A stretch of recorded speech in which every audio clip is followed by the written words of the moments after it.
I'm going to show you the different types of TSI, triple sugar iron agar reactions. This one is a lactose fermenter, and it is causing lots of acid production and gas. So the butt and the slant are both yellow. This one would be E. coli.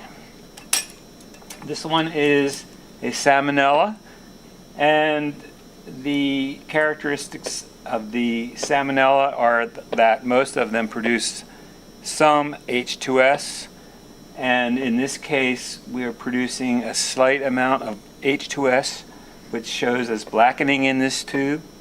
And you'll notice that the butt is yellow and the slant is red because it is a glucose fermenter and not a lactose fermenter.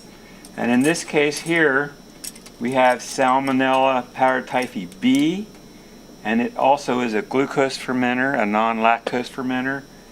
But in this case it is producing a lot of H2S, causing basically the whole tube to turn black, but you can see a little bit of red in the slant. And if you look carefully at the bottom of the tube, there's a little bit of gas down there. And how long were these tubes incubated? Overnight, but they've been sitting at room temperature for a day. So that's why they're pretty heavy. Well, this one was actually overnight. That's how it is overnight. The next one I'm going to show you is Shigella, which is also a glucose fermenter, a non-lactose fermenter. And in this case we can see the yellow butt and red slant, and that is typical reaction for the Shigellas.